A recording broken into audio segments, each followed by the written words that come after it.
Hi, everybody. My name is Devin. I am the project manager for the International Family Study at Operation Smile. There's a handful of folks in this room that have been past collaborators with us. There's a few that are current collaborators with us. Hopefully there's some that are future collaborators with us. I'm going to quickly go through the design and methods of this project and talk about where we're hoping to go and how FaceBase can be utilized by us, and hopefully we can contribute to them as well.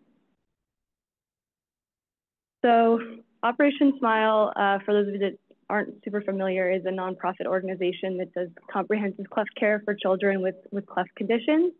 The organization has existed for 42 years and we serve over 40 countries.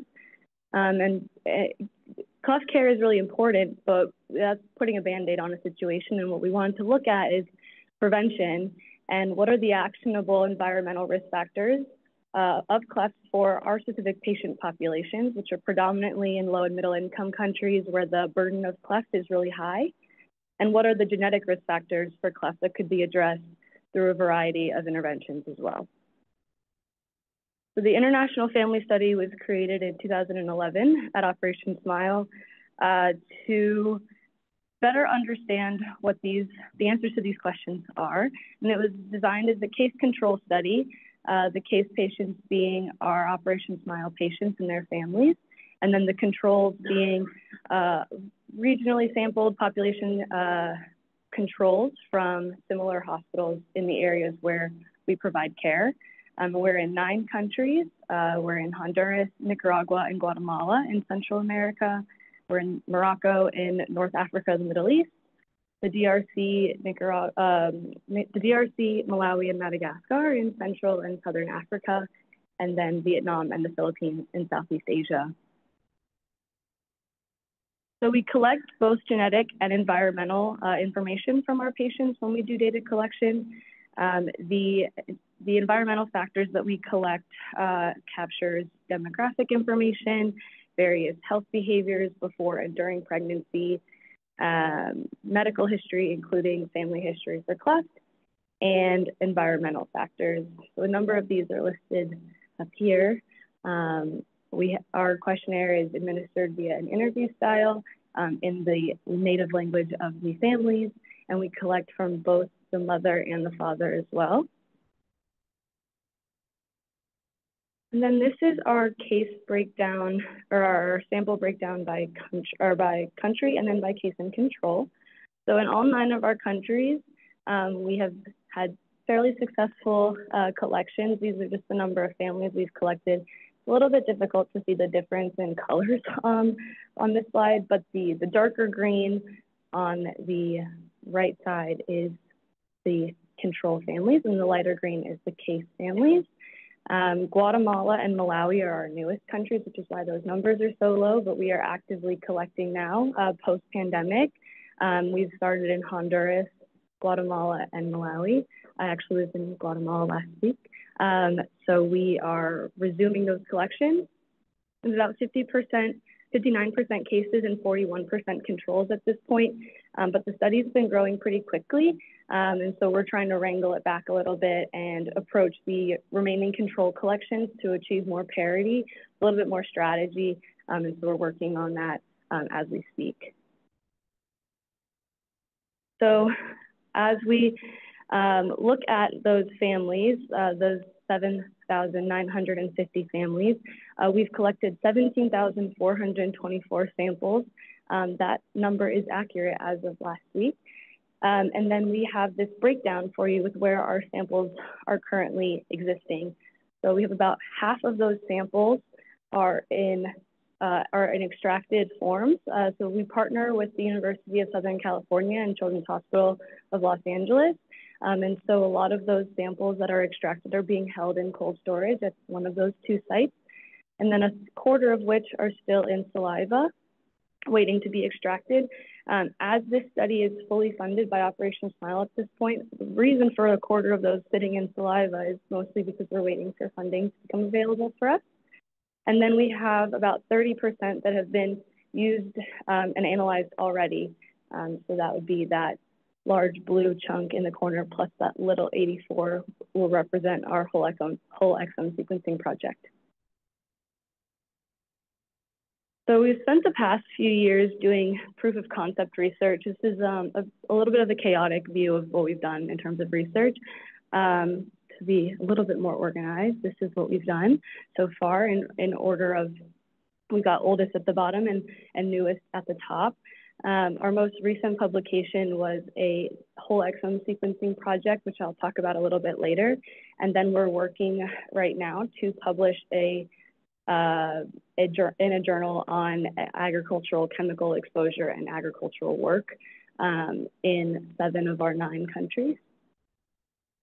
And then we published a methods paper in 2021 with our formal methods, which I'm happy to share as well. We've also been presenting a lot. We were able to present 5 posters at the International Cleft Congress in 2022.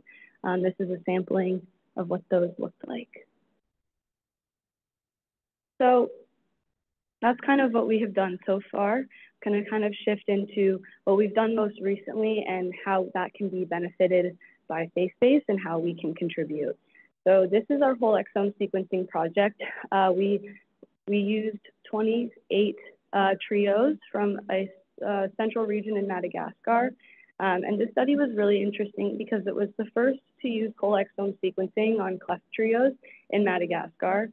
We found 7 new potential genes that can contribute to cleft risk, and we were able to stress the importance of local ancestry.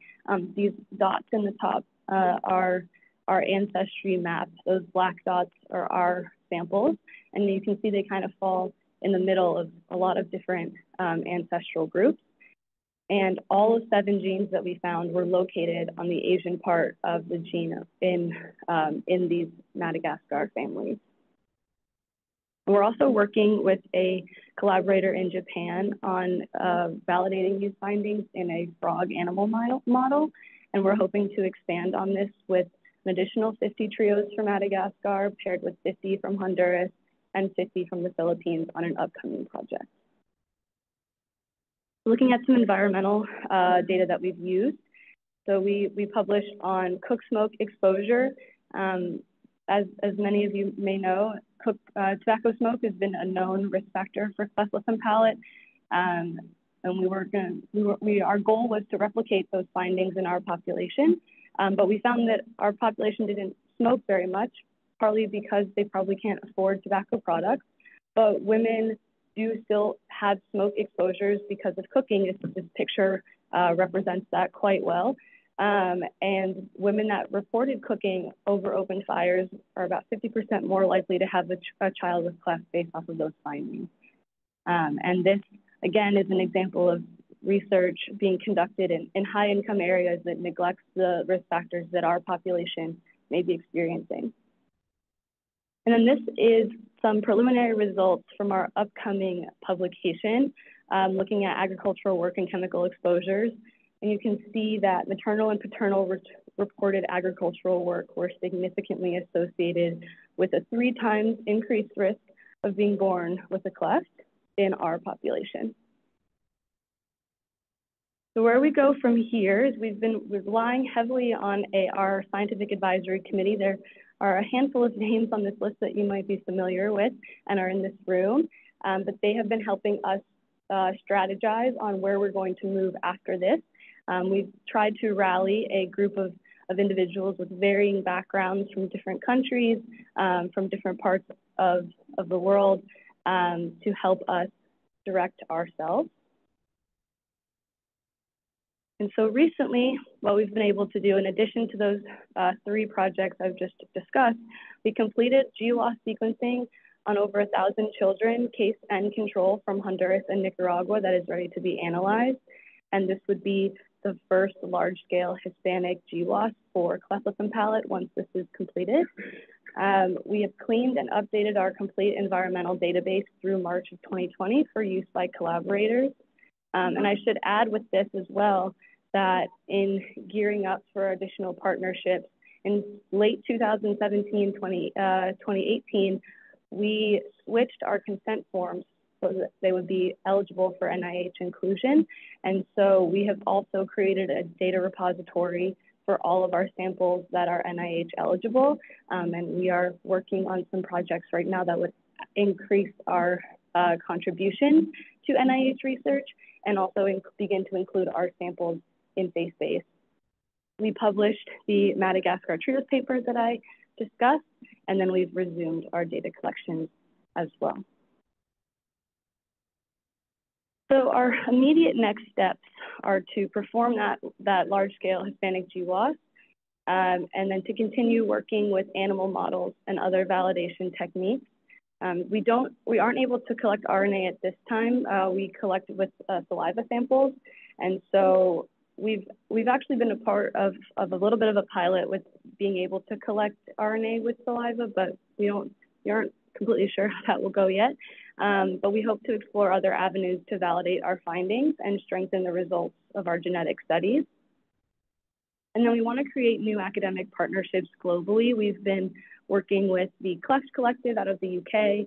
As I've mentioned a handful of times thus far, we have a handful of collaborators that we've been working with as well to share data, to contribute our data, add our data to existing data sets.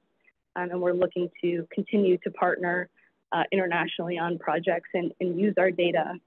We realize that it's very valuable, and we're very eager to share with others. And then we're also working on our first G/E interaction paper. This would be the first G/E paper that we would use using our data.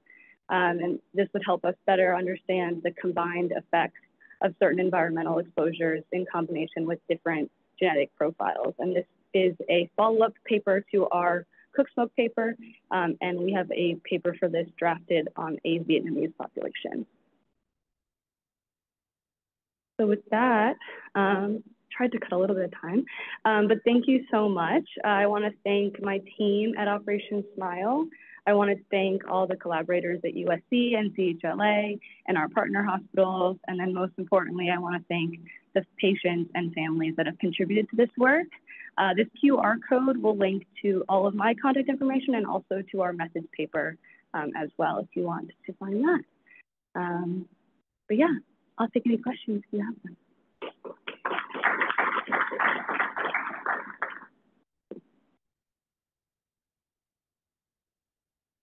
Any questions? Remember, you can unmute yourself and ask.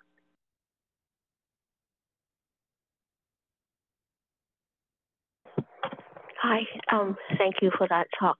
How much work is being done to look at climate change and pregnancy outcomes? Is that something that Operation Smile is interested in? Yeah, that's a great question. As of now, Operation Smile and this project specifically aren't looking into that, but I think there's definitely, as all research is, especially ours, it's very iterative based off of what we think is most pertinent or relevant to a specific community. And so there's definitely room for us to look at that. But currently we're not doing any, but we have discussed including questions about that. Yeah. Hi. Hi. Yeah, thank you for the presentation. So I'm just curious about, so I know Operation Smile also sponsors free surgery for, in those countries where you guys collect your data from. So I'm curious, do you follow up with those kids after the surgery to look at the oral health, or even do they get to do orthodontic treatment following that, or is it just the free surgery? That's a great question.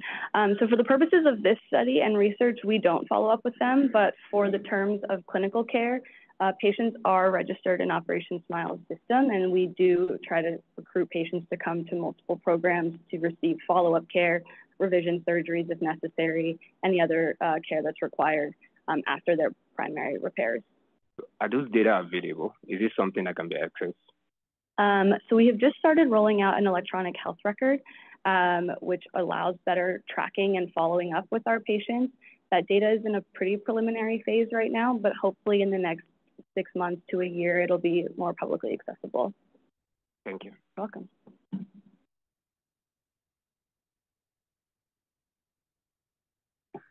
Hi, thank you for the great talk. My question is follow-up to that. So how much scope is there to study comorbidities and the complete presentation of the patient in addition to their cleft lip and palate status? Yeah, so that won't fall under this particular project, but with regards to the electronic health record stuff, a lot of that will be captured in that file. And we have created a coding scheme to allow for us to follow up with patients and to collect more data on additional conditions. But because of the nature of this project, this excludes all patients with syndromes and potential other comorbidities. We've done some research previously looking at congenital health or congenital heart problems in addition to clefts. But again, that doesn't fall necessarily under this umbrella. Just to follow, does it include dental data as well as medical data? Yeah, we have dental data, we have speech data, we have nutrition data, in addition to all of the cleft surgery and clinical data as well. Last question, does it include imaging? Yes. Okay. Yeah.